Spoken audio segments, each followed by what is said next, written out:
Good evening बच्चों, कैसे हैं आप लोग? आई एम वेरी श्योर बेहतरीन होंगे।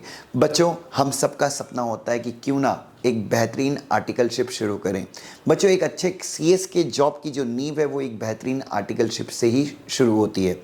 आप लोग सपना देखते हैं कि हम लिस्टेड कंपनी में अपनी आर्टिकलशिप शुरू करें, हम एक बहुत अच्छे पीसीएस के साथ अपनी आर्टिकलशिप शुरू करें, या फिर एक प्रेस्टीजियस ग्रुप के साथ हम अपनी आर्टिकलशिप शुरू करें।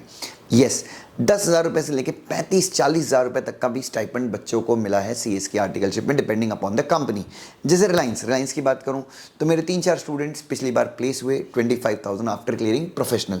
But there is no problem, आप एग्जीक्यूटिव के बाद भी आर्टिकलशिप शुरू कर सकते हैं। परंतु अभी नया सिलेबस आ गया है, इसमें सिर्फ आपको पता है 2 ही ग्रुप्स हैं बच्चों। तो आप सबसे मेरी रिक्वेस्ट रहेगी कि go for all the subjects या all the groups in your forthcoming attempt। Professional clear कीजिए, या प्रोफेशनल का एक एग्जाम देने के बाद ही, एक सिटिंग, एक अटेम्प्ट देने के बाद ही अपनी आर्टिकलशिप शुरू कीजिए।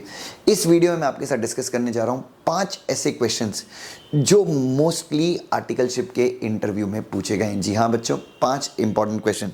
सबसे पहला क्वेश्चन जो पूछा गया है that is with regard to the layers. Number 1, सबसे पहला क्वेश्चन जो पूछा गया है that is with regard to layer. Number 2, बच्चों स्पेशली ये क्वेश्चन जो पूछा गया है बच्चों, ये बड़ी बड़ी जो बेसिकली जो फाइनेंस कंपनीज होती हैं, ये क्वेश्चन वहाँ पे पूछा गया है कि कंपनीज एक्ट के अंदर कितने तरह के कंट्रोल होते हैं और हर एक कंट्रोल के अंदर डिफरेंस क्या है। जैसे कि आप सबको पता है 2 क्लॉज 27 में कंट्रोल वर्ड का जिक्र किया गया है। देन आप अगर एसोसिएट कंपनी की डेफिनेशन देखें, वहाँ पे कंट्रोल शब्द का जिक्र किया गया है। एंड देन 2 क्लॉज 87 जो सब्सिडरी कंपनी का सेक्शन है, वहाँ पे जो प्रोविजन है, वहाँ पर एक्सप्लेनेशन में भी control over the board of director का जिक्र किया गया है। तो ये क्वेश्चन पूछा गया है, like most of the companies में या most of the finance companies में इस प्रकार के क्वेश्चन पूछे गए हैं। उसके बाद बहुत ज़्यादा क्वेश्चंस पूछे गए हैं बच्चों प्राइवेट प्लेसमेंट और प्रेफरेंशियल अलॉटमेंट के बीच में, कि दोनों में सिमिलरिटी क्या है, दोनों में डिफरेंसेस क्या हैं। सो ये चीज़ भी आपको नोट करनी चाहिए, ये चीज़ भी आपको अच्छे से पढ़नी चाहिए। And then coming to directors, so directors के केस में बच्चों सबसे ज़्यादा क्वेश्चन अगर पूछे गए हैं तो लोन्स बेसिकली 186, आप सबको पता है, loans and investment 185, loans to directors, इनके ऊपर बहुत सारे क्वेश्चन पूछे गए। देन रिलेटेड पार्टी ट्रांजेक्शन्स, इनके ऊपर। एंड देन हमेशा का सदाबहार क्वेश्चन है बच्चों सेक्शन नंबर 152। देन आप सबको पता है retirement of directors bye rotation. अब बच्चों एक इंटरव्यू में एक मेरे स्टूडेंट से अजीब से क्वेश्चन पूछा गया जो सेक्शन 47 से ताल्लुकात रखता है। क्वेश्चन क्या है पता है कि अगर किसी रेजोल्यूशन पे इक्विटी और प्रेफरेंस शेयर होल्डर्स दोनों ही वोट डाल रहे हैं तो हम वोटिंग की काउंटिंग कैसे करेंगे बच्चों, कैसे हम वोट कंसीडर करेंगे। ये एक क्वेश्चन भी इंटरव्यू में पूछा गया।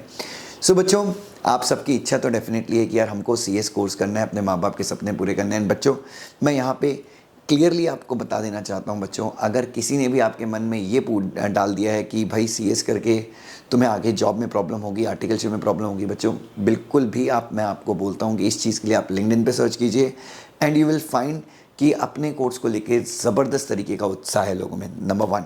नंबर 2 बच्चों, अगर आपको बच्चों कभी लगता है कि नहीं यार मुझे गवर्नमेंट जॉब करनी है, सो आई वुड ऑलवेज रिकमेंड कि सेबी हो गया, रिजर्व बैंक ऑफ इंडिया हो गया, कंपटीशन कमीशन ऑफ इंडिया हो गया बच्चों, insurance regulatory development authority of India हो गई, पीएफआरडीआई हो गई बच्चों। इन सब जगहों पे बच्चों एग्जाम्स होते हैं, इन सब के एग्जाम्स होते हैं जिसमें सीए, सीएस, सीएमए, इन तीनों के लिए बच्चों वैकेंसीज आती हैं बच्चों। आप यहाँ पे 200% अप्लाई कर सकते हैं और आप गवर्नमेंट फील्ड में भी क्या कर सकते हैं बच्चों, अपना पदार्पण कर सकते हैं। You can start with the job.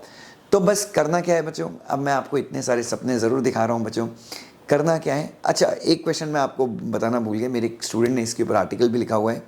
AGM और ईजीएम, इनकी क्या ये नेशनल हॉलीडे को हो सकती है, नहीं हो सकती, पब्लिक हॉलीडे को एजीएम हो सकती है, ईजीएम हो सकती है, किस टाइम पे होगी। Secretary standard 1 and secretary standard 2 company secretaries, इस 2 सेक्रेटरी स्टैंडर्ड को लेके बहुत ज़्यादा पॉजिटिव होते हैं।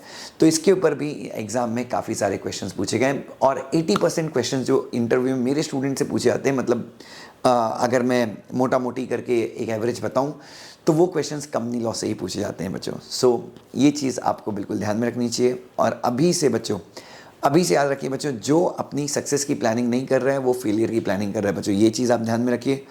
और मतलब ये जितनी भी चीज़ें हैं बच्चों, आपको लगता है कि यार मैं इंस्टाग्राम पे फ़ोटो डाल दूँ, मेरे को 5-6 लाइक एक्स्ट्रा मिल जाएंगे, मैं यहाँ पे ये कर लूँ, मैं यूट्यूब पे वीडियो बना दूँ, बट जो सही बच्चा है, जो ईमानदार बच्चा है, जो ऑनेस्ट बच्चा है बच्चों वो अभी भी अपने कॉन्सेप्ट पे काम कर रहे हैं। जिस बच्चे को ये लगता है कि उसको अपना फ्यूचर में कुछ बड़ा करना है, he is working on his concept and he is working silently.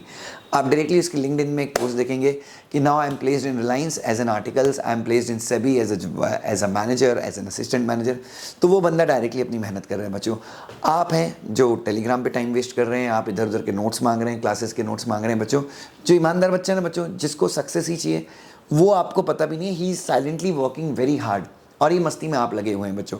और इसलिए आप बच्चों फेल भी हो गए ना तो आपको ज़्यादा खलना ही चाहिए, क्योंकि आपने तो मस्ती की। आप खुद से एनालिसिस कीजिए बच्चों। Anyway, I hope you found this video useful. Love you so much, God bless you.